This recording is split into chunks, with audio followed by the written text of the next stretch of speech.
Hello there, people small and large are dropping like toast on the kitchen floor. Things are absolutely bonkers. There's a shortage of bog roll and no one is able to get the midday cuppa.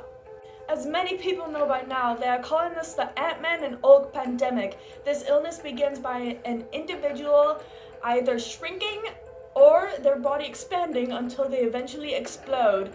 Currently, there is no known cause for the shrinking or expanding, but scientists say the reason for the explosion is simple. The Ehrman ratio gets messed up for those of you that don't know. A ratio is a relation between two things regarding a quantity or size. Now, the reason people are exploding is because the surface area to volume ratio gets all mucked up. This means that the amount of surface area that should be relative to the volume is completely botched.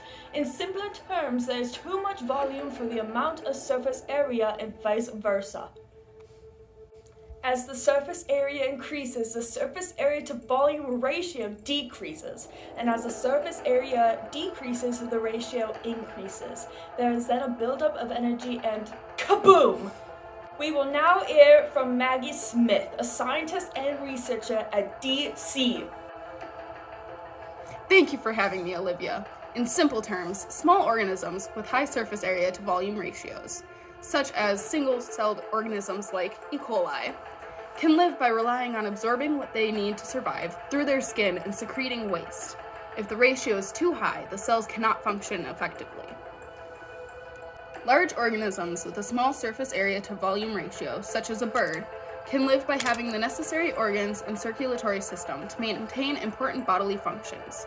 If the ratio is too low, the substances that enter or leave a cell can't move quickly enough to meet the needs of the cell.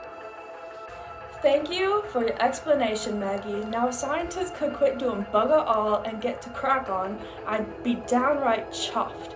Now, remember, if you're around someone who spontaneously shrinks or expands, you best leg it.